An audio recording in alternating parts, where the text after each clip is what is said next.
Hello दोस्त and welcome to UPPSC वाला। और हम लोग अभी डिस्कस करने वाले हैं अपने उत्तर प्रदेश पीसीएस के प्रीलिम्स एग्जाम में पूछे गए पूरे 11 साल के उत्तर प्रदेश स्पेशल जीके के क्वेश्चंस। दोस्तों ये क्वेश्चंस हमारे उत्तर प्रदेश के ज्योग्राफी, हिस्ट्री और जो इंपॉर्टेंट इवेंट हैं जो यूपी में होते हैं उनसे रिलेटेड हैं। और आप जब ये पूरा वीडियो देखेंगे तो आपको आने वाले प्रीलिम्स के एग्जाम में कैसे क्वेश्चंस बन सकते हैं वो भी पता चलेगा। तो चलिए समय को गवाते नहीं और शुरू करते हैं आज का वीडियो। तो चलिए स्टार्ट करते हैं। सबसे पहले इनमें से कौन सी योजना केंद्र सरकार का कार्यक्रम नहीं है? ये उत्तर प्रदेश का कार्यक्रम है, मतलब यूपी गवर्नमेंट से रिलेटेड है, सेंटर गवर्नमेंट से नहीं। तो दोस्तों यहां पे गंगा एक्सप्रेसवे है, मनरेगा है, पंडित नेहरू उत्कर्ष मिशन है या ग्रामीण स्वास्थ्य मिशन है। तो कहीं ना कहीं इस क्वेश्चन का जवाब इसी वाले हमारे आंसर में है। तो आप देखोगे तो इसी वाला जो हमारा ये आप देख पा रहे हो ना, इसी में आपको इसका जो है वो जवाब मिल जाएगा। मनरेगा आप सभी को पता है कि ये महात्मा गांधी जो अ, हमारे रोजगार गारंटी स्कीम है, पूरे इंडिया में काम करती है। इसी तरीके से पंडित नेहरू उत्कर्ष मिशन और ग्रामीण स्वास्थ्य मिशन है। लेकिन गंगा एक्सप्रेसवे ये यूपी गवर्नमेंट का अपना कार्यक्रम है, इसमें केंद्र सरकार का कोई भी योगदान नहीं है। तो ये देखिए सबसे पहले मेरठ से स्टार्ट हो रहा है ना। मेरठ से ये स्टार्ट होकर के कहाँ की तरफ जा रहा है? ये जा रहा है प्रयागराज तक, है ना। प्रयागराज तक जा रहा है। और इस पूरे हमारे अगर आप पूरी हमारे लेंथ देखेंगे तो 594 किलोमीटर का टोटल इसका लेंथ है। इसको हालांकि आगे एक्सटेंड किया जा रहा है, ये हमारे वाराणसी तक जाएगा और ये आपका हरिद्वार तक जाएगा। तो ये पूरा हमारे उत्तर प्रदेश गवर्नमेंट का एक्सप्रेसवे है ना। तो इसीलिए यहां पर ए नंबर के ऊपर टिक करना था और ये 2023 के प्रश्न पत्र में आया था। तो आपको गवर्नमेंट स्कीम्स अच्छे ढंग से पता होना चाहिए, ये यहाँ पे आप देख पाएंगे।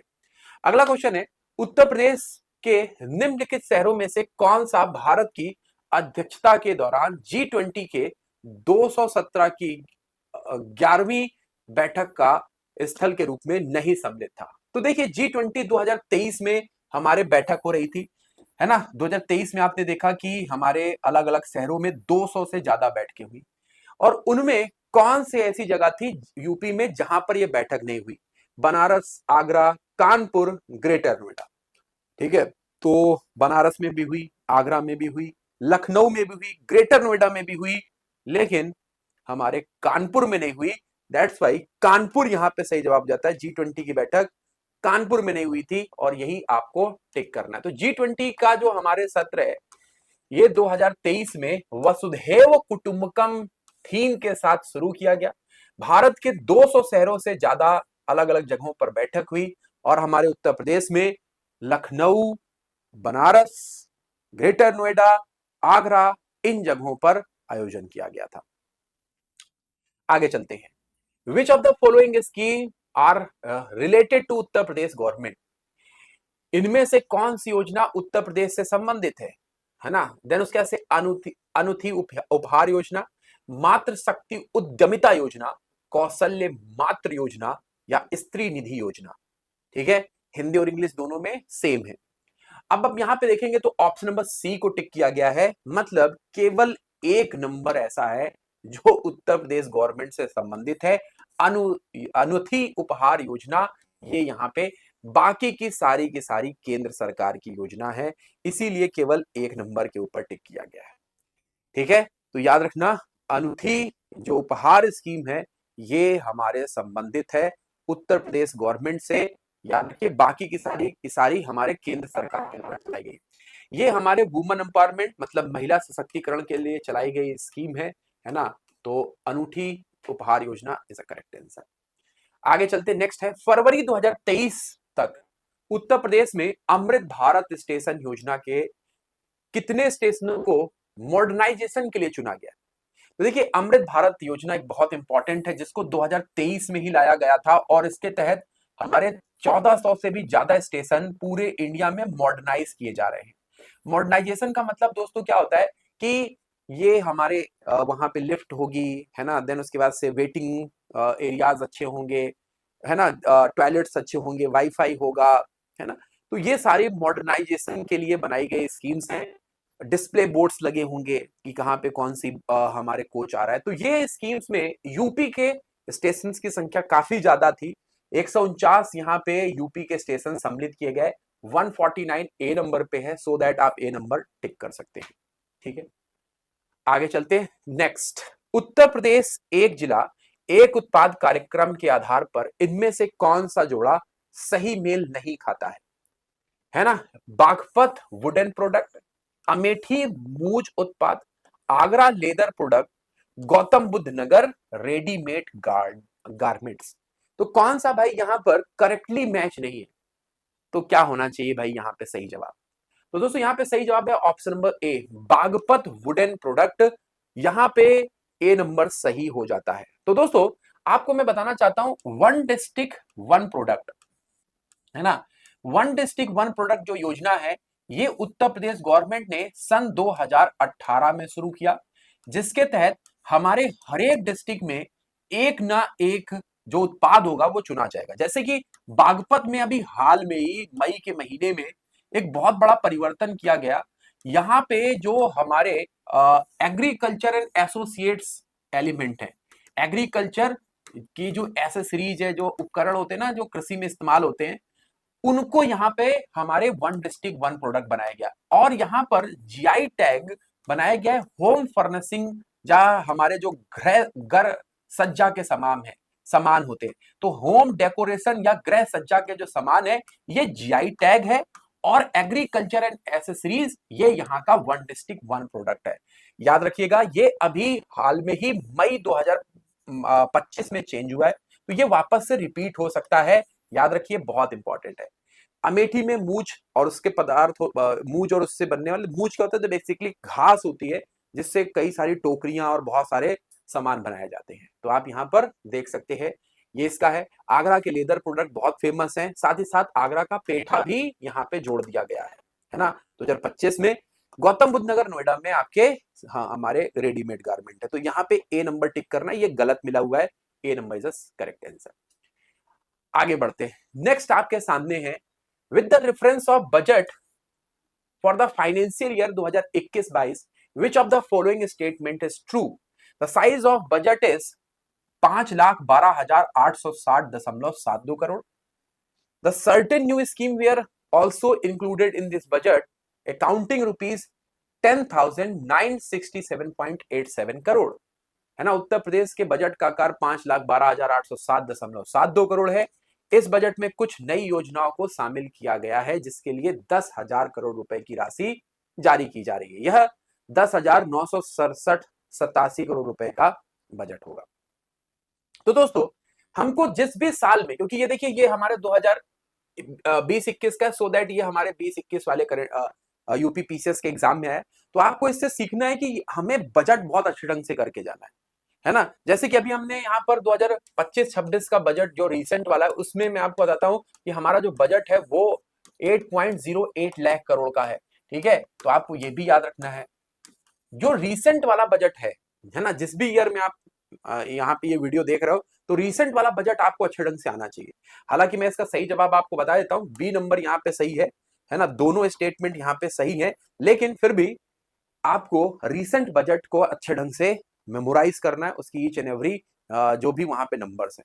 ठीक है, आगे चलते हैं। Next, according to the annual frontier report 2022 release by the UN environmental programme, which Indian city has become the second most noise polluted city in the world? हमारे यहाँ पे यूएन के पर्यावरण कार्यक्रम के अनुसार, फ्रंटियर रिपोर्ट 2022 के अनुसार, भारतीय शहर दुनिया का दूसरा सबसे अधिक ध्वनि प्रदूषण वाला शहर बन गया। पटना, मुरादाबाद, इंदौर या कोटा? तो दोस्तों यहाँ पे जो सही जवाब है वो है ऑप्शन नंबर बी, मुरादाबाद के ऊपर आपको टिक करना है। Moradabad is a correct answer. ये देखिए रिसेंट रिपोर्ट आई 2022 में और क्वेश्चन पूछ लिया गया, सो दैट हमारे जो इंपॉर्टेंट जो भी आते हैं वो पूछा जा सकता है। जैसे कि अगर आप यहाँ पर देखेंगे, जुलाई के महीने में हमारे स्वच्छता सर्वेक्षण रिपोर्ट आई, और वहां पर हमारे जो नोएडा है वो 3 लाख से 10 लाख वाली श्रेणी में स्वच्छ शहर की कैटेगरी में आपको रखा गया है। तो ऐसे ही हमको जो रिसेंट में जो भी आते हैं यूपी के शहर, जहां पर भी जिसमें रैंक और इंडेक्स में अच्छा परफॉर्म कर रहे थे, वो बहुत इंपॉर्टेंट हो जाते हैं। ठीक है, चलिए आगे बढ़ते। नेक्स्ट, उत्तर प्रदेश के वन्य जीव अभ्यारण्य में इनमें से कौन सा 1975 में स्थापित किया गया?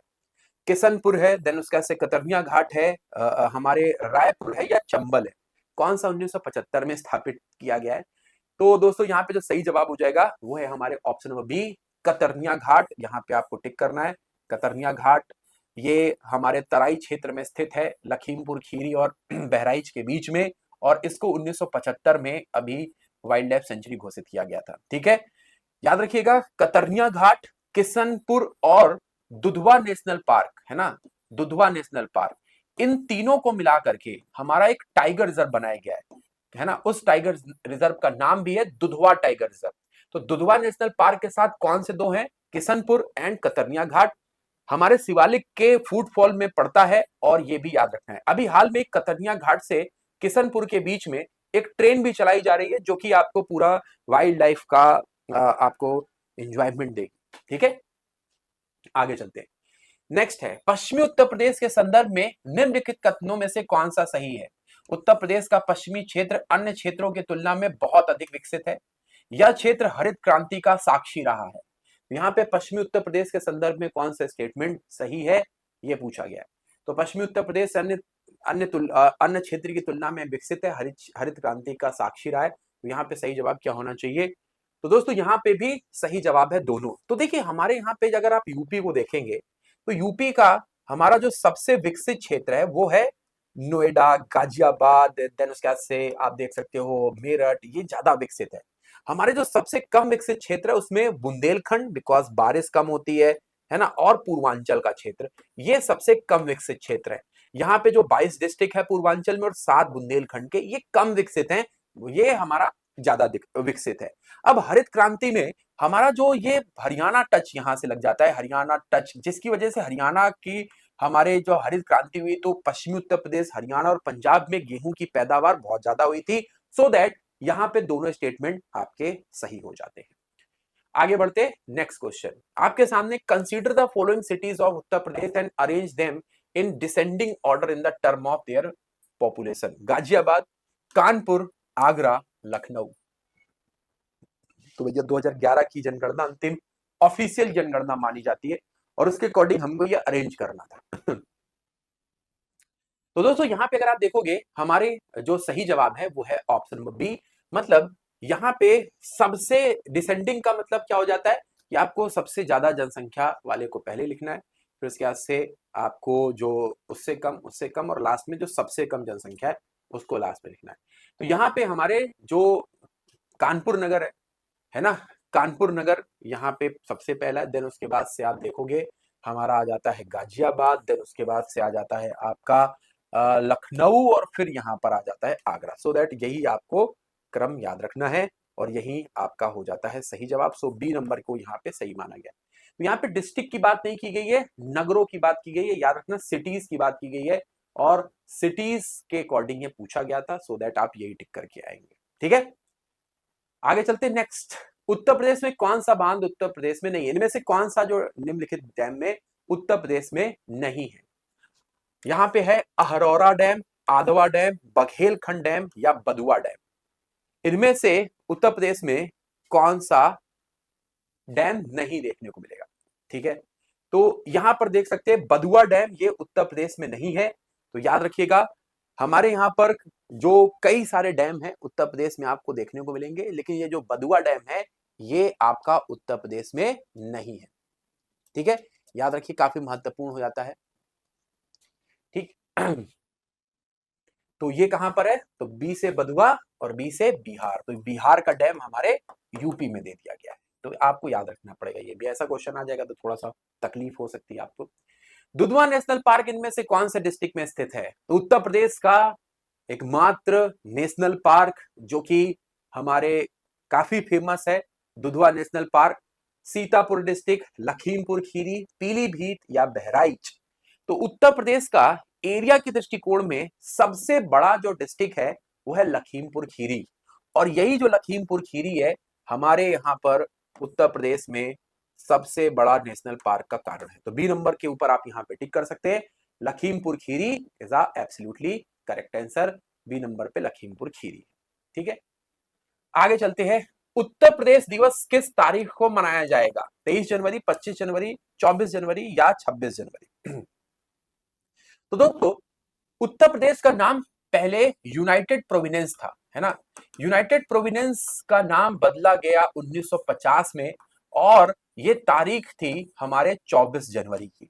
24 जनवरी की तारीख थी। अब उसके बाद से 2017 में राम नाईक जो हमारे गवर्नर थे, उन्होंने डिसीजन लिया क्यों ना हम लोग 24 जनवरी को रिकॉग्नाइज करें, मतलब उसको नई पहचान दे। और 2018 में वेरी फर्स्ट टाइम हमने उत्तर प्रदेश दिवस मनाया, है ना। हालांकि 1950 में यूनाइटेड प्रोविनेंस का नाम बदला, लेकिन इसको बनाने की शुरुआत हुई हमारे 2018 में पहली बार। तो दोस्तों याद रखिएगा, 24 जनवरी के ऊपर आपको टिक करना है, सो दैट आपको नंबर यहां पे मिलता जाए। आगे चलना है। जून 2021 तक नीति आयोग द्वारा संचालित जो एस्पिरेशनल या आकांक्षा जिला प्रोग्राम थे, आकांक्षी जिला प्रोग्राम, उसमें उत्तर प्रदेश के कितने जिलों को कवर किया गया? हालांकि उस समय के करंट अफेयर्स की न्यूज है। तो नीति आयोग के द्वारा एक एस्पिरेशनल डिस्ट्रिक्ट प्रोग्राम चलाया गया था, जिसमें उत्तर प्रदेश का कौशाम्बी डिस्ट्रिक्ट सबसे अच्छा परफॉर्म कर रहा था। और यहाँ पे हमारे सी मतलब 8 बाकी के जो डिस्ट्रिक्ट हैं उनको कवर कर रहा था। तो कौशाम्बी जो डिस्ट्रिक्ट है उसका सबसे अच्छा परफॉर्मेंस रहा था इस पूरी हमारे लिस्ट में। आगे चलते हैं। Which of the following is not eligibility criteria before filling the registration application form for the Uttar Pradesh Mukhyamantri Swarozgar योजना 2021? इनमें से मुख्यमंत्री स्वरोजगार योजना 2021 के लिए पंजीकरण आवेदन पत्र भरने से पहले निम्नलिखित में से कौन सा पात्रता मापदंड नहीं है? है ना, पात्रता मापदंड नहीं है। 18 से 40 वर्ष आयु समूह, न्यूनतम हाई स्कूल पास का प्रमाण पत्र, किसी भी केंद्र सरकार या राज्य सरकार स्वरोजगार योजना में पंजीकृत नहीं होना चाहिए, भारत के किसी भी राज्य का नागरिक होना चाहिए। तो भाई यहाँ पे क्या होना चाहिए सही जवाब? बताइए। बहुत बढ़िया। तो दोस्तों यहाँ पे जो सही जवाब है वो है डी नंबर। यहाँ पे उत्तर प्रदेश के ही नागरिक को ये हमारे अधिकार दिया गया। तो यहाँ पे यूपी के ही नागरिक को मुख्यमंत्री स्वरोजगार योजना दिया गया। अब इसी तरीके से एक नई योजना हमारे आई है 2024 में, जो पूछी जा सकती है, मुख्यमंत्री युवा स्कीम, है ना। मुख्यमंत्री युवा योजना ये बहुत इंपॉर्टेंट है। इस योजना में आपको युवा का मतलब मैं बता देता हूं, युवा उद्यमी विकास अभियान, है ना। युवा उद्यमी विकास अभियान, जिसमें युवाओं को अपना रोजगार स्वरोजगार करने के लिए लोन दिया जा रहा है, वो भी इंटरेस्ट फ्री। तो ये आपसे पूछा जा सकता है। उत्तर प्रदेश के राज्य लोक सेवा आयोग के कार्यों को किसके द्वारा बढ़ाया जा सकता है? ठीक है, तो कौन है जो हमारे स्टेट पब्लिक सर्विस कमीशन के जो फंक्शंस हैं उसको एक्सटेंड कर सकता है? पीएम साहब है, यूनियन हमारे जो union ministry of personal and public governance and pension president है, या हमारे स्टेट लेजिस्लेचर है? कौन यहाँ पे बढ़ा सकता है भाई? तो यहाँ पे जो सही जवाब है वो ऑप्शन नंबर डी, ये हमारे जो उत्तर प्रदेश का राज्य विधानमंडल है उसके द्वारा इसको बढ़ाया जा सकता है, याद रखिएगा। तो यहाँ पे जो सही जवाब हो जाएगा वो है D number option. D number को आप टिक करके नंबर ले सकते हैं। आगे चलते हैं। With the reference of Uttar Pradesh population control stabilisation welfare bill 2021, which of the following are correct? Uttar Pradesh जनसंख्या नियंत्रण स्थिरीकरण और कल्याण विधेयक 2021 के संदर्भ में इनमें से कौन सा कथन सही है? इस विधेयक का उद्देश्य 2026 तक जन्म दर को 2.1 प्रति हजार जनसंख्या पर लाना है। वर्तमान में राज्य में प्रजनन दर 2.7 प्रति हजार है ना। तो यहाँ पे सही जवाब क्या होना चाहिए? तो सी नंबर, मतलब दोनों स्टेटमेंट सही है।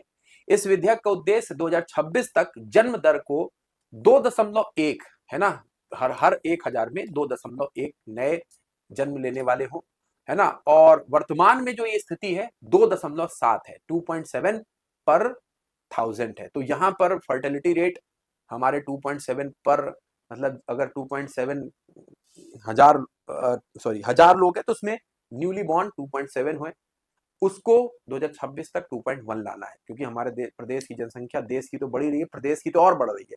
सो दैट यहाँ पे दोनों स्टेटमेंट सही है।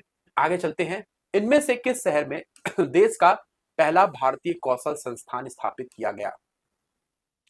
अहमदाबाद, मुंबई, रोहतक या कानपुर? यूपी स्पेशल क्वेश्चन है। और यूपी का केवल एक ही शहर है। तो सही जवाब हो जाएगा कानपुर। फाइनली G20 की बैठक में कानपुर को हमारे बाहर किया गया, लेकिन यहां पर कानपुर, तो हमारे यहां पर इंडिया का पहला इंडियन इंस्टीट्यूट ऑफ स्किल ये शुरू किया गया है कानपुर में, जो ऑप्शन नंबर डी पे दिखाई दे रहा है। तो option number D is a correct answer. ठीक है, आगे चलते हैं। सरस जीविका मेला 2021 का आयोजन इनमें से किस शहर में किया गया?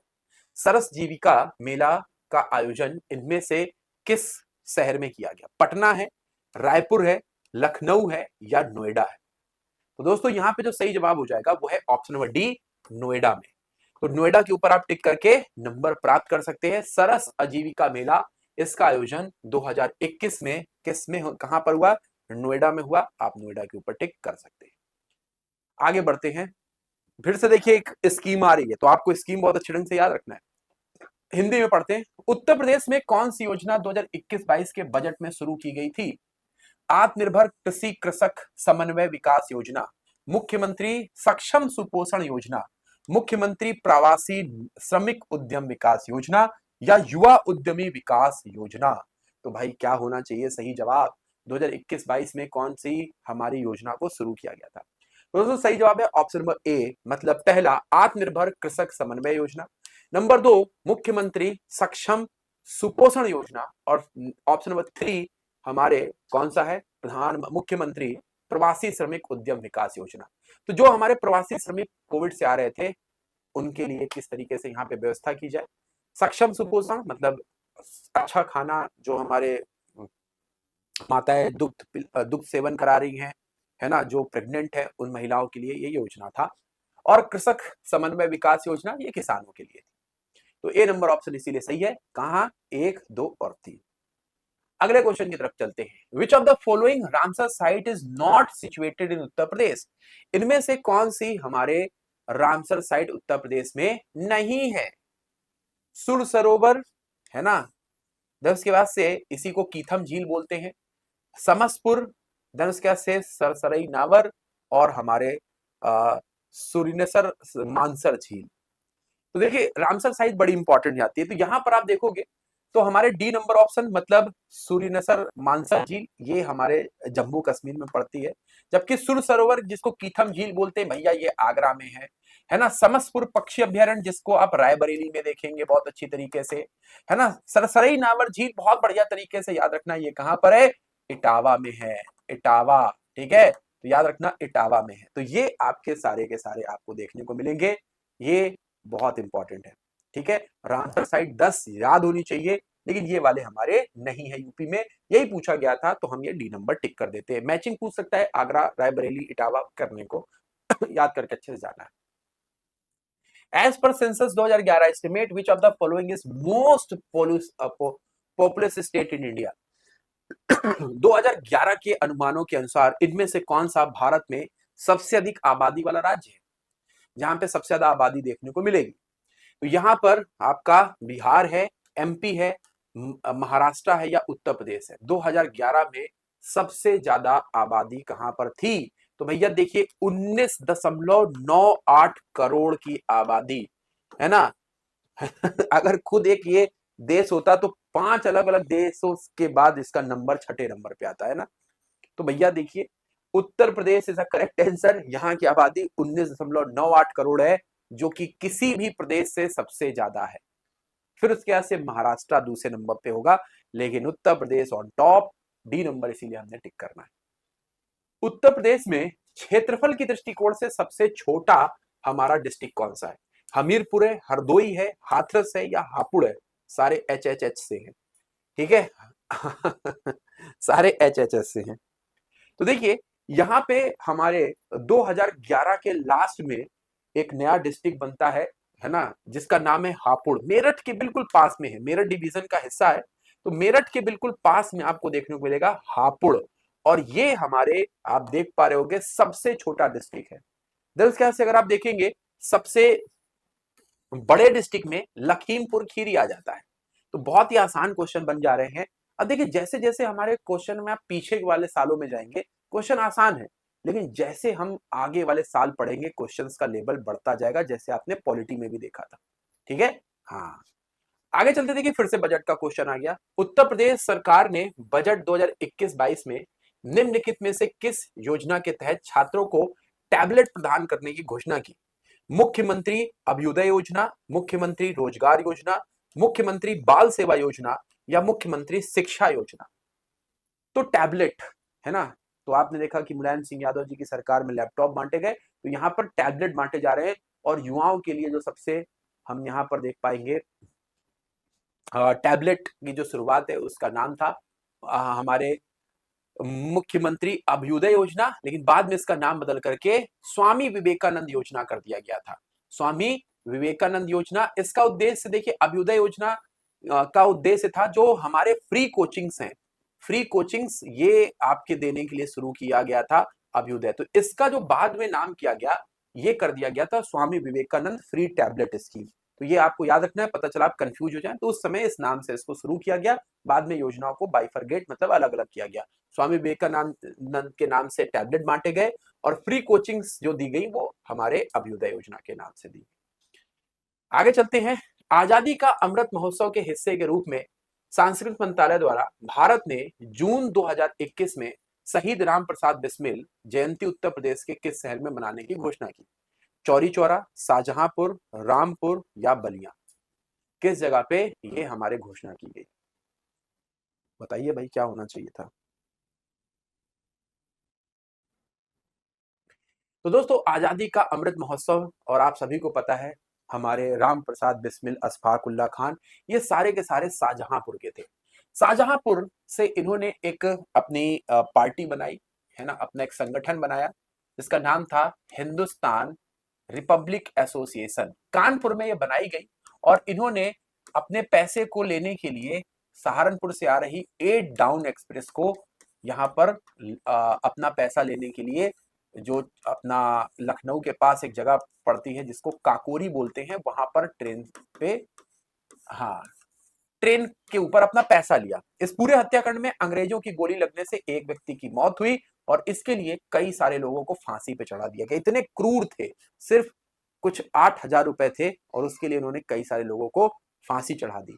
तो शाहजहांपुर के थे राम प्रसाद बिस्मिल, अशफाक उल्ला खान, वहीं पर राम प्रसाद बिस्मिल की जयंती मनाई गई और यहीं पर हमारे अशफाक उल्ला खान का भी आप देख पाएंगे स्मारक है। तो यहां पर बी नंबर ऑप्शन सही जवाब हो जाता है। आगे चलते हैं। उत्तर प्रदेश ने स्वामी विवेकानंद जी के नाम से एक ऐतिहासिक पर्यटन योजना की शुरुआत की थी 2021 में। ये योजना किसके लिए है? जिसमें वो धार्मिक यात्रा करा रहे हैं, बुजुर्गों के लिए, महिलाओं के लिए, जो विडोज हैं उनके लिए, या श्रमिक हैं उनके लिए? किसके लिए योजना की शुरुआत की? तो दोस्तों, यहाँ पे जो सही जवाब हो जाएगा वो है डी, श्रमिकों के लिए। डी नंबर पे श्रमिक आपको दिखाई दे रहे हैं, श्रमिकों के लिए यहाँ पे आपको टिक करना है। श्रमिक सही जवाब हो जाते हैं। ठीक है, श्रमिकों के लिए शुरू की गई थी, है ना। कई लोग बुजुर्ग सोच रहे होंगे, लेकिन यहाँ श्रमिक सही जवाब हो जाता है। आगे चलते हैं। नेक्स्ट है, उत्तर प्रदेश में स्मार्ट सिटी योजना के तहत सम्मिलित शहरों की संख्या कितनी है? उत्तर प्रदेश में स्मार्ट सिटी योजना के तहत सम्मिलित शहरों की संख्या कितनी है? 10 है, 12 है, 15 है या 18 है? कितने शहरों को स्मार्ट सिटी के तहत सम्मिलित किया गया? बहुत बढ़िया। तो देखिए, यहाँ पे जो सही जवाब हो जाएगा वो है ऑप्शन नंबर बी। तो 12 ऐसे शहर हैं जिनको यहाँ पे सम्मिलित किया जा रहा है। ठीक है, तो उत्तर प्रदेश में स्मार्ट सिटी योजना के तहत जो शहरों को सम्मिलित किया गया उनकी संख्या है 12, याद रखिएगा। उत्तर प्रदेश के कानपुर और लखनऊ शहर वर्ष में भारत की जनगणना के अनुसार मिलीनियन शहर बन गए थे। मतलब यहाँ की जो जनसंख्या 1 मिलियन पहुंच गई थी, कानपुर और लखनऊ शहरों की। 1951, 1961, 61 और 71, 71 और 81, 81 और 91। तो काफी ज्यादा यहाँ पे मतलब थोड़ा सा और डिटेल में क्वेश्चन पूछ लिया, और थोड़ा सा ऐसे क्वेश्चन आते हैं तो भैया अगर आपको लग रहा है कि हमने पढ़ा हुआ है तो आप यहाँ पे टिक कर सकते हैं। अदरवाइज कभी कभी कुछ क्वेश्चन बाउंसर आती ही है और आपको डक करने ही होंगे। ठीक है, तो यहाँ पे जो सही जवाब है वो है सी नंबर ऑप्शन, है ना। 71 और 81 में कानपुर की जनसंख्या 1 मिलियन और लखनऊ की 1 मिलियन 81 में पहुंची थी। सो दैट यहां पे आप सी नंबर टिक कर सकते हैं। ठीक है, हाँ। हाउ मैनी रामसर साइट इन उत्तर प्रदेश 2020? तो 2020 में कितने रामसर साइट जोड़े गए? मतलब 3, देन उसके बाद से 6, 9 या 12। तो भाई कौन कौन से यहाँ पे जोड़े गए, तो सही जवाब हो जाता है बी 6। तो देखिए अभी जो रामसर साइट की संख्या है वो है हमारे 10। इसमें से कई सारे रामसर साइट्स जो है वो हमारे जोड़े गए थे और 2019 और 20 के दौरान, है ना। तो अभी आप यहाँ पर 10 रामसर साइट देखेंगे। सबसे पहली रामसर साइट थी अपर गंगा कैनाल, ये सबसे पहली रामसर साइट थी, अपर गंगा कैनाल। तो अपर गंगा कैनाल ये सबसे पहली रामसर साइट थी और उसके बाद से हमारे कई सारे रामसर साइट जोड़े गए, ये आपको याद रखना है। और फिर उसके बाद से जो रीसेंट वाले आपको मैं बता देता हूँ, जो सबसे रीसेंट वाले हैं, तो 2020 में हमारे कीथम झील जोड़ी गई थी जो आगरा में है। आगरा को जिसको सिर सुर सरोवर आपने देखा था ना, सुर सरोवर, इसी तरीके से हमारे बाखरिया आ जाती है, बाखरिया भी हमारे जोड़ी गई थी बाद में, ठीक है। तो बची हमारी जो 6 साइट थी वो 2019-20 के दौरान जोड़ी गई, तो यहाँ पे जो सही जवाब है बी नंबर है, ठीक है। हाँ, एक हैदरपुर है, हैदरपुर को भी यहाँ पे 2021 में जोड़ा गया था, ये 2022 में और हैदरपुर 21 में, हैदरपुर 21 में, तो 3 यहाँ पे और 4 ये। तो ये देखिए 2000 हमारे 21 में, 2022 में, हैदरपुर 2021 में, तो 1, 2, 3 ये बाद में, आगरा का सुर सरोवर, भकीरा झील और हैदरपुर ये 3 बाद में और एक ये 2005 में। तो इस तरीके से ये 4 साइट जो है वो एलिमिनेट करो, बाकी की 6 टिक कर दो, तो ऐसे आपको ये करना होता है। चलो भाई आगे चलते हैं, हालांकि पुराना हो गया है ना, अब हम आगे देखेंगे। इस वक्त 10 रामसर साइट है तो उनकी मैचिंग वगैरह ज्यादा पूछ सकता है। उत्तर प्रदेश के किस स्थान पर जैव प्रौद्योगिकी पार्क की स्थापना की गई, मतलब बायोटेक्नोलॉजी पार्क की स्थापना की गई है, कानपुर, गाजियाबाद, नोएडा या लखनऊ। तो ऐसे क्वेश्चंस आपको देखने को मिल सकते हैं जो रिसेंट पार्क बनाया जा रहा है, जैसे एक बीच पार्क बनाया जा रहा है, लेदर पार्क बनाया जा रहा है ना, ये आपके क्वेश्चन बन सकते हैं। तो ये आपका लखनऊ में ओपन किया गया है, इसी तरीके से बीच पार्क लखनऊ में ओपन किया गया है, डिफेंस कॉरिडोर कानपुर में ओपन किया गया है, ठीक है। आगे बढ़ते उत्तर प्रदेश कैबिनेट ने 29 जुलाई 2020 को इस्टेब्लिश किया था national law university eight which of the following city, Kanpur, Lucknow, Gorakhpur या प्रयागराज। उत्तर प्रदेश मंत्रिमंडल ने 29 जुलाई 2020 को इनमें से किस शहर में एक राष्ट्रीय विधि विश्वविद्यालय की स्थापना की थी, तो सही जवाब क्या होना चाहिए, तो ये है हमारे ऑप्शन नंबर डी, प्रयागराज के ऊपर आपको टिक करना है, डी नंबर पे प्रयागराज है, यहाँ पे आप टिक कर सकते हो। National law university Prayagraj is a correct answer. Uttar Pradesh के निम्नलिखित में से किस जिले में 2018 में फ्रांस के सहयोग से प्रमुख सौर ऊर्जा संयंत्र स्थापित किए गए, है ना। तो उत्तर प्रदेश के इनमें से किस जिले से 2018 के फ्रांस के सहयोग से हमारे सौर ऊर्जा संयंत्र स्थापित किया गया, आगरा है, बलिया है, देवरिया है या मिर्जापुर है। तो दोस्तों यहाँ पे जो सही जवाब हो जाएगा वो है डी नंबर। अब देखिए ये हमारे प्रीवियस ईयर में यूपी में जो नए डेवलपमेंट हो रहे हैं उसके ऊपर क्वेश्चन पूछा गया, तो मिर्जापुर में 2018 में ओपन किया गया, सो दैट उस वाले साल में ये क्वेश्चन बनना लाजमी था, ठीक है। याद रखिएगा उत्तर प्रदेश की सोलर एनर्जी जो पॉलिसी है उसमें हम कई सारे नए डेवलपमेंट सोनभद्र, मिर्जापुर और खास तौर पे बुंदेलखंड के एरिया में देख रहे हैं, जो आपको याद रखने होंगे, है ना। भारत के केंद्रीय मंत्रिमंडल द्वारा 24 जून 2020 को उत्तर प्रदेश के निम्नलिखित में से किस हवाई अड्डे को अंतरराष्ट्रीय दर्जा दिया गया, यहाँ पे है आगरा हवाई अड्डा, प्रयागराज हवाई अड्डा, गोरखपुर हवाई अड्डा या कुशीनगर। तो सही जवाब क्या हो जाएगा, डी कुशीनगर। तो उत्तर प्रदेश में जो अंतरराष्ट्रीय या इंटरनेशनल हवाई अड्डे है उसमें सबसे पहले चौधरी चरण सिंह जो लखनऊ में है ये आ जाता है सबसे पहला। धनुष क्या से आपके अपने बनारस का लाल बहादुर शास्त्री, लाल बहादुर शास्त्री ये आपको वाराणसी में देखने को मिलेगा, तो ये बनारस का हवाई अड्डा यहाँ पे आप देख पा रहे होंगे ये आ जाता है। देन उसके बाद से थर्ड नंबर पे आ जाता है चौधरी चरण सिंह, लाल बहादुर शास्त्री। देन उसके बाद से आज आपका कौन सा आ जाता है महर्षि वाल्मीकि, है ना। तो महर्षि वाल्मीकि, महर्षि वाल्मीकि जो आपको अयोध्या में देखने को मिलेगा ये आ जाता है तीसरे नंबर पे। चौथे नंबर पे आ जाता है हमारे कुशीनगर, है ना, कुशीनगर जो आप यहाँ पे देख पा रहे हो। और पांचवें नंबर पे जेवर इंटरनेशनल एयरपोर्ट, तो यहाँ पे हमारे ये है चौधरी चरण सिंह, लाल बहादुर शास्त्री महर्षि वाल्मीकि अयोध्या वाला, कुशीनगर और जेवर इंटरनेशनल एयरपोर्ट, जहां से अंतरराष्ट्रीय उड़ानें भरी जाएंगी।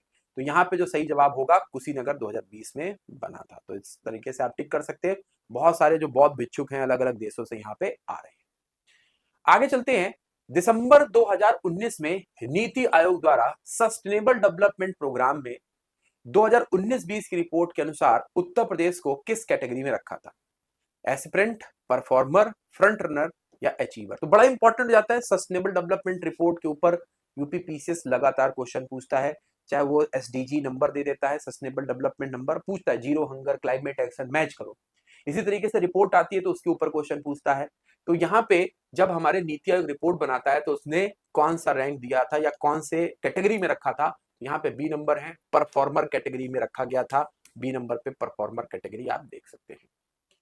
अगला क्वेश्चन है, उत्तर प्रदेश के इनमें से कौन से विरासत विकास और संवर्धन योजना हृदय के तहत शामिल है? हृदय ये हमारे टूरिज्म को बढ़ाने के लिए एक heritage city development and augment योजना है, जिसमें हमारे जो प्राइवेट कंपनीज हैं उनके सहयोग से ये डेवलपमेंट किया जा रहा है। तो यहाँ पे सही जवाब क्या होना चाहिए दोस्तों? बिल्कुल बढ़िया। यहाँ पे जो सही जवाब है वो है ऑप्शन नंबर बी, मथुरा के ऊपर आपको टिक करना है। मथुरा इसमें सम्मिलित है ना? तो आपको सॉरी, यहाँ पे ऑप्शन नंबर बी 1 और 2 होना चाहिए। बनारस और मथुरा दोनों को सम्मिलित किया गया है, तो बी नंबर यहाँ पे सही है। तो बनारस और मथुरा ये हेरिटेज सिटी के तौर पे डेवलप किए जा रहे हैं। याद रखिए हृदय प्रोग्राम के तहत, बाद में प्रयागराज और अयोध्या। तो हृदय प्रोग्राम के तहत पहले चरण में बनारस और मथुरा को चुना गया था। अगला क्वेश्चन है, भारत के सबसे बड़े चरखे के बारे में। चरखा महात्मा गांधी जी का जो एक यंत्र है चरखा। अब यहां पर देखते हैं, भारत में सबसे बड़े चरखे के रूप में इनमें से कौन सा कथन सही है? इसका उद्घाटन नोएडा में किया गया था। यह इस्तेमाल किए गए प्लास्टिक कचरे से बना हुआ है। तो यहाँ पे कौन सा स्टेटमेंट सही है? यहाँ पे सही जवाब है फिर से एक बार बोथ 1 और 2। तो नोएडा में इसका उद्घाटन किया गया और ये प्लास्टिक के कचरे से बना हुआ है, कोई दिक्कत वाली बात नहीं है। सी नंबर आप टिक कर सकते हैं। अगला क्वेश्चन है, उत्तर प्रदेश के पूर्वांचल एक्सप्रेस वे इनमें से किस शहर से नहीं गुजर रहा है ना? फैजाबाद, बस्ती, आजमगढ़ और मऊ। तो पूर्वांचल एक्सप्रेस वे लखनऊ से स्टार्ट हो रहा है और गाजीपुर तक जा रहा है। काफी ज्यादा सहूलियत हो गई यहाँ पे पूर्वांचल जाने वाले लोगों के लिए। लेकिन ये कौन से हमारे शहर से नहीं गुजर रहा है? कौन सा शहर इसमें नहीं पड़ेगा? तो सही जवाब है बस्ती। तो फैजाबाद से, आजमगढ़ से होता हुआ ये पहुंच रहा है हमारे मऊ से गाजीपुर। तो सही जवाब हो जाएगा Basti. B number is a correct answer. Basti के ऊपर आपको टिक करना है। 2019 में 15वां प्रवासी भारतीय दिवस किस शहर में आयोजित किया गया? ठीक है, बनारस, बड़ोदरा, जयपुर, पुणे। तो ऐसा आयोजन जब भारत में हो और वो यूपी में हो जाए तो भाई बड़ा इंपॉर्टेंट जाता है। तो ऑब्वियस सी बात है, हम लोग यूपी स्पेशल पढ़ रहे हैं तो आप इस क्वेश्चन को आराम से कर सकते हैं, लेकिन जब एग्जाम में आएगा तो वहां पे नेशनल, इंटरनेशनल, यूपी सारा मिक्स होगा। सो आप वहां पे कंफ्यूज हो सकते हैं अगर आपको नहीं पता है। तो यहाँ पे बनारस सही जवाब है। लेकिन आपको बताना चाहेंगे 9 जनवरी को हमारे यहाँ पे महात्मा गांधी जी के वतन वापसी के रूप में भारत में प्रवासी भारतीय दिवस मनाया जाता है ना? ये अभी के अनुसार हर 2 साल में मनाया जाता है, 2 साल में एक बार। जैसे 2019 का आपने देखा, ये मनाया गया था बनारस में, है ना? इसी तरीके से हमारे 2021 का मनाया गया इंदौर में, और इस बार का जो है ये भुवनेश्वर में मनाया गया, है ना? 2021 का हमारे अभी रिसेंट वाला 2025 वाला है, ये उड़ीसा के भुवनेश्वर में मनाया गया। तो इस तरीके से ये हमारे अब हर 2 साल में आयोजन किया जा रहा है। तो ये काफी महत्वपूर्ण हो जाता है। तो एनआरआई डे हमारे कहां पर था? बनारस में। और रिसेंट वाला 2025 में उड़ीसा में आपको मनाते हुए देखा गया। केंद्र सरकार, हाँ, Bhubaneswar is a capital of Orissa, बिल्कुल सही है। केंद्र सरकार के स्मार्ट सिटी विकास कार्यक्रम के तहत उत्तर प्रदेश के इनमें से किस शहर ने विकास के लिए नहीं चुना गया? स्मार्ट सिटी जो हमारे चुने गए थे इनमें से कौन सा नहीं चुना गया? लखनऊ, इलाहाबाद, गाजियाबाद, कानपुर। किसको नहीं चुना गया भाई? तो देखिए रिसेंट की न्यूज़ेस के ऊपर भी हमारे क्वेश्चन देखने को मिल रहे हैं। तो यहाँ पे जो सही जवाब हो जाएगा वो है option number C, Ghaziabad is a correct answer. C number पे गाजियाबाद है। गाजियाबाद ऑलरेडी एनसीआर की वजह से ऑलरेडी वो डेवलप हो रहा है, सो दैट लखनऊ, इलाहाबाद, कानपुर यहाँ पे चुने जाएंगे, गाजियाबाद इस लिस्ट में नहीं है। आगे चलते हैं नेक्स्ट क्वेश्चन की तरफ। पर्यावरण प्रदूषण के कारण उत्तर प्रदेश में इनमें से किस नदी को जैविक आपदा घोषित कर दिया गया? बायोलॉजिकल डिजास्टर घोषित कर दी गई, और ये अपने आप में हम सभी के लिए भी एक बहुत शर्मनाक बात है कि हमने इतना पॉल्यूशन फैलाया इस नदी में कि ये हमारे घोषित कर दी गई जैविक आपदा। यमुना है, गोमती है, सई नदी है, या तमसा नदी है? तो भैया यहाँ पे जो सही जवाब हो जाएगा वो है ऑप्शन नंबर बी, गोमती नदी। और ये नदी आपके लखनऊ किनारे देखने को मिलेगा। आप लखनऊ में रहते होंगे या लखनऊ गए होंगे तो गोमती नदी को देखिए कितना ज्यादा दूषित कर दी गई है। जौनपुर लखनऊ गोमती के किनारे के साथ ही साथ सई नदी जो गोमती नदी की सहायक नदी है, ये प्रतापगढ़ डिस्ट्रिक्ट इसके किनारे आपको देखने को मिलेगा। ठीक है, और यमुना तो खैर दिल्ली से ही पोल्यूटेड है ना। कई सारे मुख्यमंत्री आते हैं, साफ करने का वादा करते, लेकिन हो नहीं पाता। तो यहाँ पर गोमती नदी को घोषित किया गया था यहाँ पे प्रदूषण के कारण एक जैविक आपदा। तो ये भी आपको याद रखना है। ठीक है, आगे बढ़ते हैं। 2011 की जनगणना के अनुसार उत्तर प्रदेश के निम्नलिखित जिलों में किस जिले में महिला साक्षरता दर सबसे कम थी? रामपुर, बलरामपुर, श्रावस्ती या बहराइच? दोस्तों, हमारे यहाँ पर साक्षरता दर उत्तर प्रदेश में 67.68% है 2011 के अनुसार। अब हमारे यहाँ पे 3 ऐसे डिस्ट्रिक्ट हैं जिनकी जो साक्षरता दर है ये 50% से भी कम है। 3 डिस्ट्रिक्ट कौन कौन से हैं? श्रावस्ती जहां पे 47 पॉइंट समथिंग है, देन उसके बाद से बहराइच, देन उसके बाद से बलरामपुर, है ना। हालांकि रामपुर भी टॉप 5 कैटेगरी में आता है वहां पर भी, लेकिन श्रावस्ती की जो साक्षरता दर है वो सबसे कम है।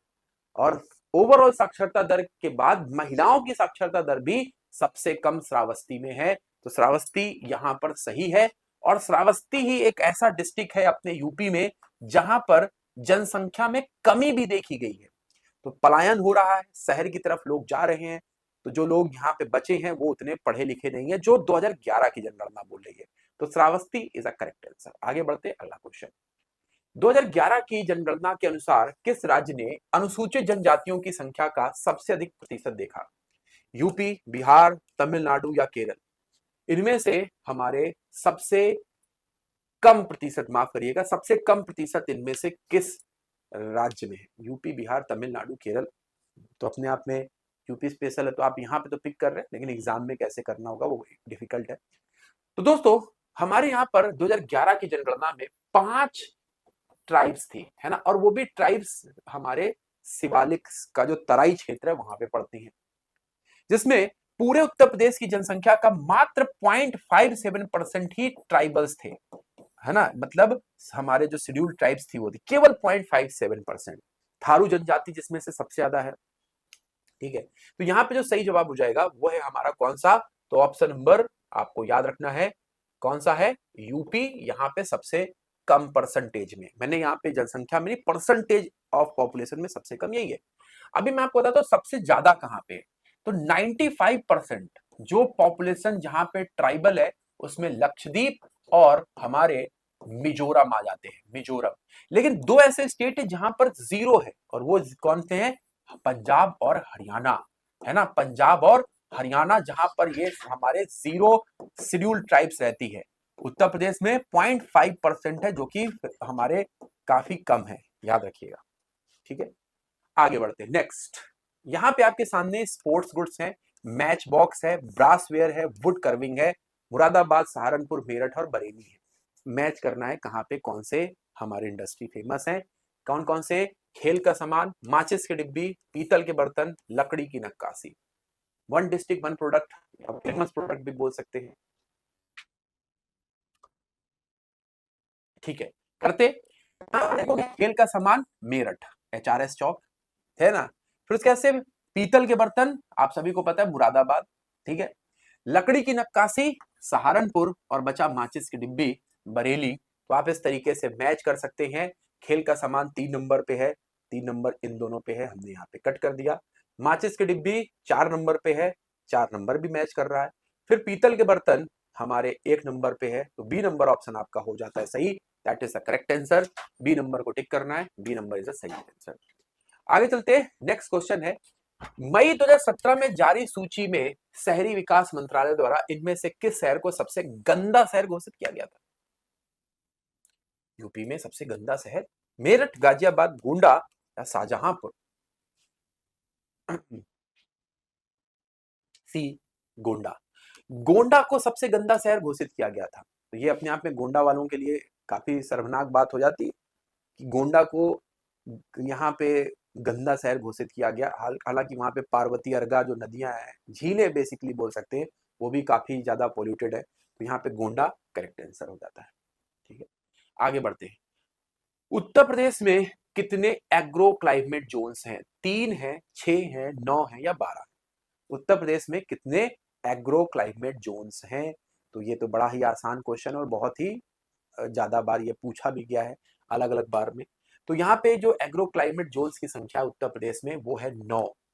ठीक है, 9 एग्रो क्लाइमेट मतलब कृषि जलवायु क्षेत्र है। ठीक है, याद रखिएगा। और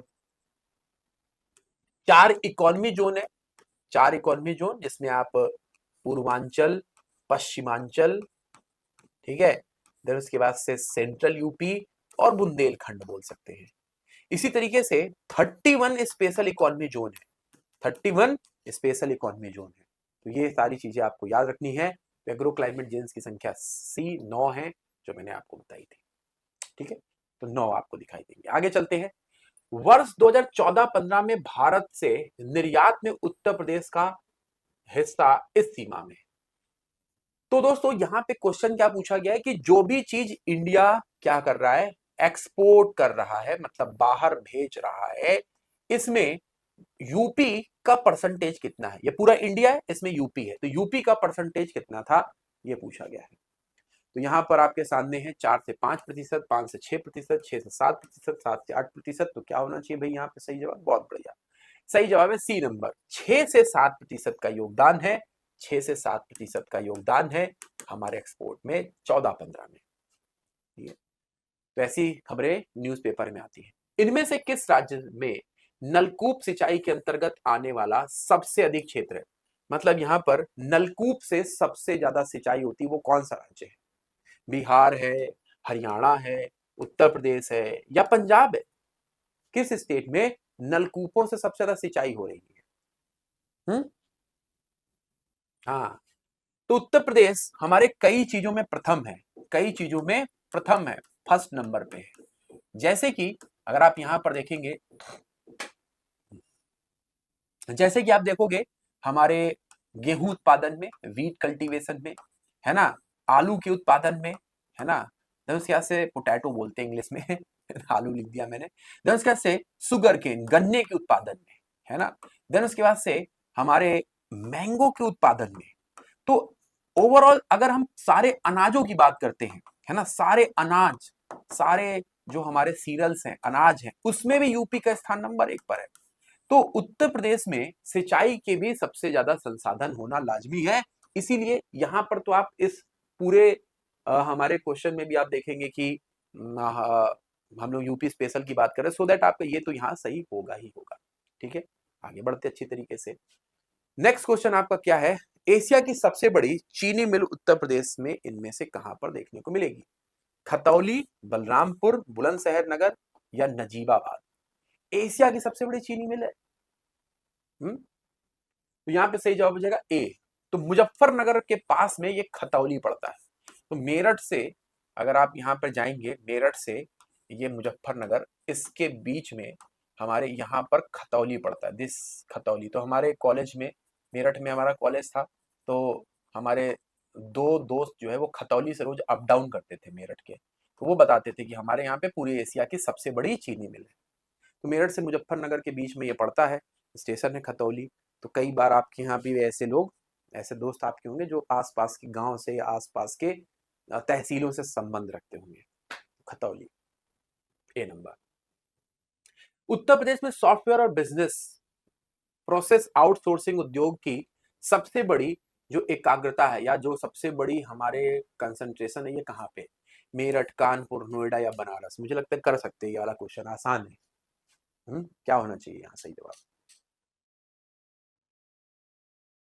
तो दोस्तों, गौतम बुद्ध नगर कभी आप जाएंगे तो वहां पे बेसिकली अभी दो शहर है, तीसरा एक और बन रहा है, यमुना हमारे जो एक्सप्रेस वे अथॉरिटी है वो वाला। तो वहां पे आपको नोएडा देखने को मिलेगा और ग्रेटर नोएडा।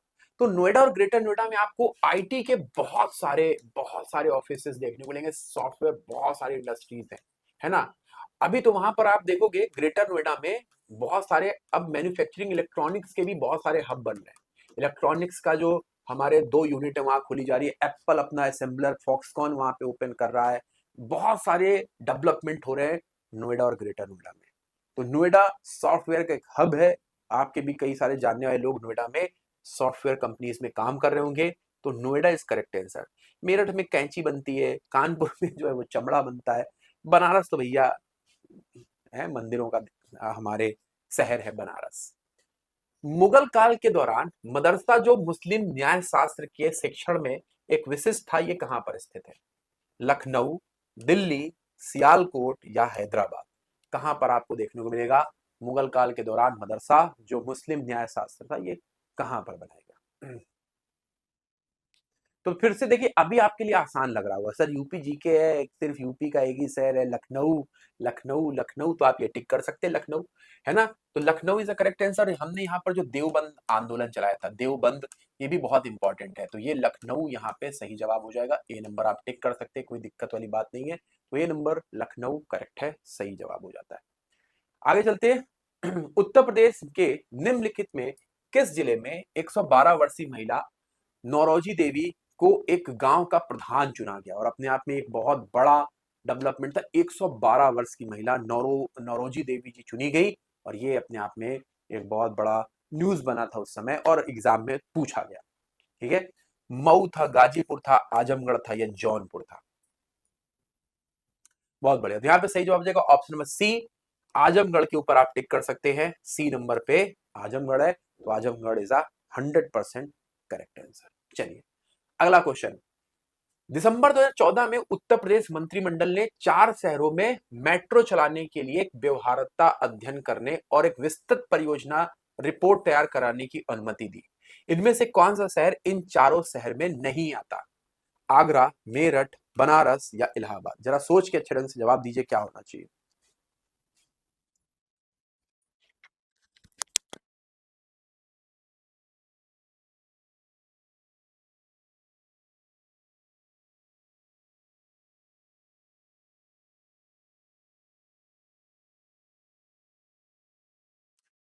तो यहां पे जो सही जवाब हो जाएगा वो है इलाहाबाद।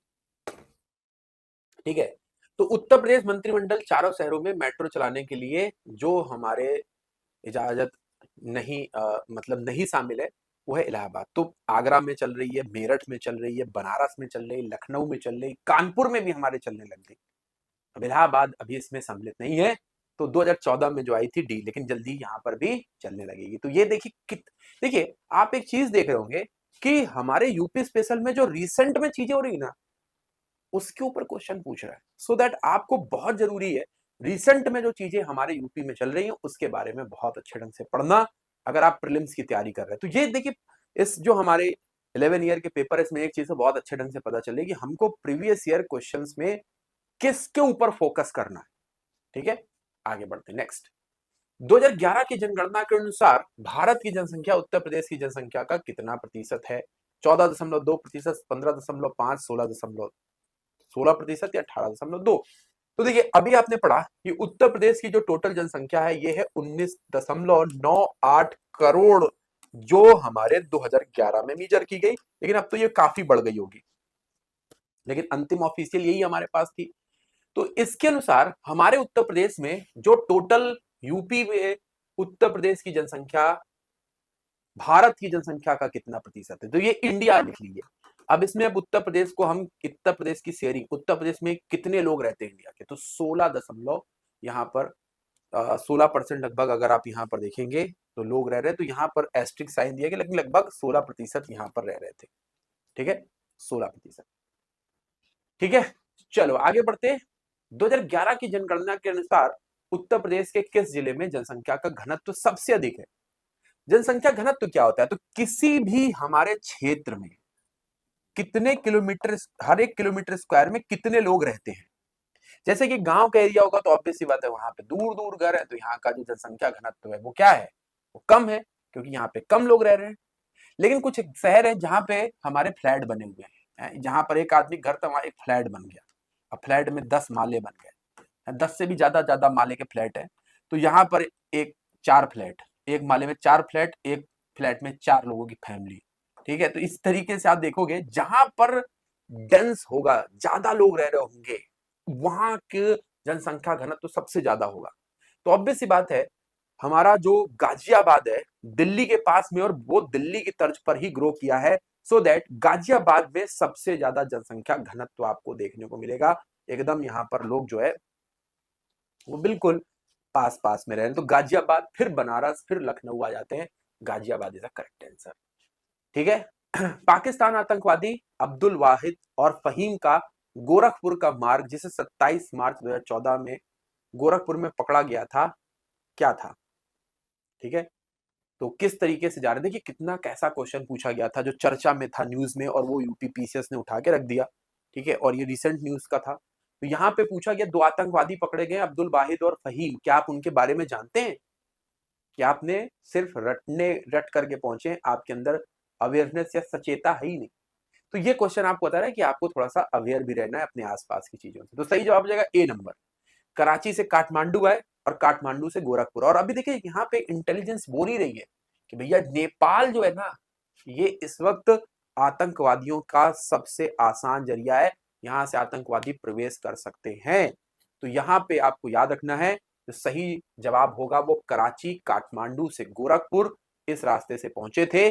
और भारत को आने वाले समय में भी नेपाल के ऊपर बहुत ध्यान रखना है, इंटेलिजेंस से कई सारे आउटपुट नेपाल बॉर्डर पे आ रहे हैं। बायोटेक्नोलॉजी पर एक बार फिर से चर्चा में है, लखनऊ, बनारस, आगरा, या इनमें से कहीं नहीं, कोई भी इनमें सही नहीं होता है। बताइए क्या होना चाहिए भाई। क्या लग रहा है। बहुत बढ़िया। तो यहाँ पे जो सही जवाब हो जाएगा वो है ऑप्शन नंबर ए, लखनऊ के ऊपर आपको टिक करना है। लखनऊ ए नंबर पे है तो टिक कर देते हैं लखनऊ के ऊपर, सही जवाब हो जाता है। Lucknow is correct. The number of agro climate zone in Uttar Pradesh, the number of agro climate zone in Uttar Pradesh, यहाँ पे 5 है, 7 है, 9 है, या 11 है। तो देखिए फिर से एक बार ये क्वेश्चन आ रहा है, तो रिपीट हो रहा है एग्रो क्लाइमेट जोन्स। तो देखिए एग्रो क्लाइमेट जोन फिर से मैं बताऊंगा, क्लाइमेट के अकॉर्डिंग जहां पर एग्रीकल्चर उगाया जाता है। तो उत्तर प्रदेश की जलवायु एक ही जैसी है, लेकिन कहीं पर तराई का क्षेत्र है, तो कहीं पर हमारे बुंदेलखंड जैसा क्षेत्र भी है, तो कहीं पर हमारे पूर्वांचल में बाढ़ग्रस्त क्षेत्र है, तो कहीं पर पश्चिमी उत्तर प्रदेश में हरियाणा वाला टच भी आ जाता है। तो इसी तरीके से 9 एग्रो क्लाइमेट जोन बनाए गए हैं, जो यहाँ पे सी नंबर में लिखे हुए हैं। मैंने अभी आपको पीछे बताया भी है कि स्पेशल इकोनॉमी जोन कितने हैं, इकोनॉमी जोन कितने हैं, और हमारे एग्रो क्लाइमेट जोन कितने हैं। इनमें से कौन सा खनिज प्रदेश में नहीं पाया जाता है। वैसे देखिए उत्तर प्रदेश का खनिज में हाथ थोड़ा सा तंग है। अगर हम सोनभद्र और जो विंध्य का क्षेत्र है, अगर उसको हटा दें, सोनभद्र मतलब आपका जो सोनभद्र वाला इलाका है, विंध्य की पहाड़ियों वाला, और थोड़ा बहुत जो बुंदेलखंड वाला एरिया, उसको अगर हम हटा दें, तो काफी कुछ उत्तर प्रदेश का हाथ मिनरल्स के मामले में तंग है। और यही ये क्वेश्चन पूछ रहा है। चूना पत्थर, अभ्रक, बॉक्साइट और जिप्सम, क्या होना चाहिए भाई सही जवाब। तो दोस्तों यहाँ पे जो सही जवाब है वो है option number B, mica. Mica का में हमारा जो सबसे महत्वपूर्ण राज्य है वो है आंध्र प्रदेश। आंध्र प्रदेश में नल्ला मल्ला की पहाड़ियां हैं, वहां पर आपको सबसे ज्यादा अभ्रक देखने को मिलेगा, बोल रहा हूँ अभ्रक देखने को मिलता है। और फिर बिहार में भी देखने को मिलता है, झारखंड में भी देखने को मिलता है, बट यूपी में यहाँ पे नहीं है। हालांकि चूना पत्थर जो चुनार है, सोनभद्र है, वहां पे देखने को मिलता है। बॉक्साइट सोनभद्र में। सिमिलरली जिप्सम भी आपको जो है वो चुनार और उसके आसपास में देखने को मिलता है। क्योंकि जो चुनार में एरिया का नाम इसलिए ले रहा हूँ क्योंकि यहाँ पर बहुत सारी सीमेंट फैक्ट्रियां हैं, और यहाँ के जो हमारे चूना पत्थर है उसको जीआई टैग भी दिया गया है ना, जीआई टैग भी दिया गया है, सो दैट आप अभ्रक के ऊपर टिक करिए, बेझिझक बी नंबर सही हो जाता है। अगला प्रश्न है 2011-12 में हमारे जो उत्तर प्रदेश की घरेलू उत्पादन है उसमें कृषि का योगदान लगभग कितने प्रतिशत है। 14.5%, 24.5%, 34.5%, 34.5% या 44.5%। तो क्या होना चाहिए, उत्तर प्रदेश का जो हमारे डोमेस्टिक प्रोडक्शन है वो कितना लगभग योगदान देखने को मिलेगा। तो सही जवाब हो जाएगा बी नंबर, मतलब 24.5%। ये है उत्तर प्रदेश की जीडीपी और इसका ये 24.5% ये उत्तर प्रदेश का क्या है योगदान कृषि से आ रहा है। हालांकि अब सर्विस सेक्टर में सबसे ज्यादा योगदान आ रहा है, लेकिन सबसे ज्यादा लोग कहां पर लगे हुए हैं, ये एग्रीकल्चर में लगे हुए हैं। ठीक है, बी नंबर सही था। इनमें से किस राज्य ने 2011-12 में सबसे अधिक दुग्ध उत्पादन का यहाँ पे तमगा हासिल किया? यूपी, राजस्थान, गुजरात या पंजाब? क्या होना चाहिए भाई यहाँ पे सही उत्तर?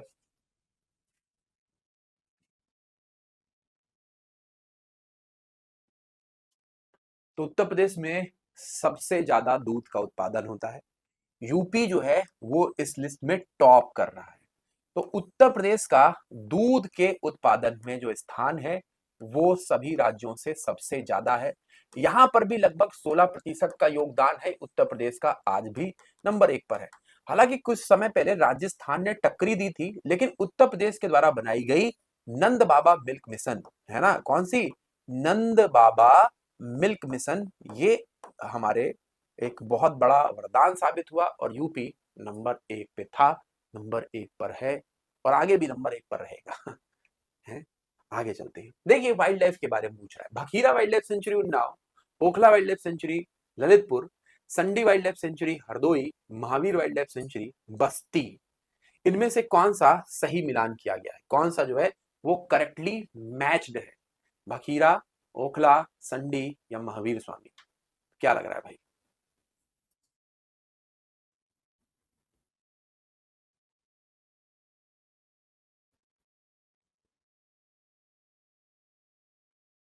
ठीक है, उन्नाव, उन्नाव में हमारे जो वाइल्ड लाइफ सेंचुरी है उसका नाम है नवाबगंज, तो ये तो भैया गलत है। ठीक है ना।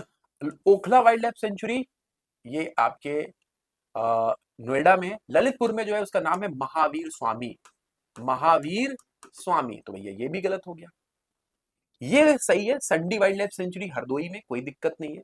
महावीर स्वामी आपको ललितपुर में लिखना था, तो भैया ये भी गलत हो गया। तो इस तरीके से आपका ये वाला ऑप्शन सी नंबर सही है, सी नंबर आप टिक कर सकते हैं। ठीक है, सी नंबर ऑप्शन आपका सही है। आगे चलते हैं। 2 से 4 मार्च 2013 तक उत्तर प्रदेश का विज्ञान कॉन्फ्रेंस कहां पर हुआ, या कांग्रेस मतलब मीटिंग है, कहां पर हुआ? Banaras Hindu university, Lucknow university, Rohilkhand university या हमारे दीनदयाल यूनिवर्सिटी गोरखपुर, कहां पर हुआ? तो भैया क्या होना चाहिए सही जवाब?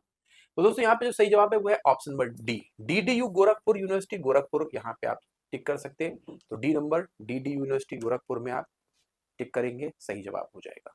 आगे चलते हैं। 10 फरवरी 2013 को कुंभ के दौरान इलाहाबाद रेलवे स्टेशन पर मची भगदड़ में जांच के लिए किसे नामित किया? देखिए कुंभ का मेला 2025 में भी था, वहां पे भी हमारे भगदड़ मची, वहां से भी ऐसा क्वेश्चन बन सकता है। तो दोस्तों हमारे जितनी भी हाथरस में हमारे जो भगदड़ मची उसमें भी एक कमेटी बनी, तो जितने भी हमारे ऐसी कमेटीज बन रही है उनके ऊपर आपको नजर जमा के रखनी है, क्योंकि यहाँ पे जो सही जवाब है वह है ऑप्शन नंबर ए, हमारे हॉनरेबल जस्टिस ओंकारेश्वर भट्ट, ये आप टिक कर सकते हैं। A number is a correct answer, A number यहाँ पे सही जवाब हो जाता है। आगे बढ़ते हैं। In Uttar Pradesh lion safari is being establish, Uttar Pradesh में एक लायन सफारी स्थापित की जा रही है, कहां पर? बलरामपुर, इटावा, महाराजगंज या पीलीभीत, कहां पर स्थापित की जा रही है? तो देखिए बहुत कोरिलेटेड है उस समय के करंट अफेयर से, तो यहाँ पे जो सही जवाब हो जाएगा वो है बी, इटावा के सैफई में जो मुलायम सिंह जी का गांव है वहां पर यह स्थापित किया गया।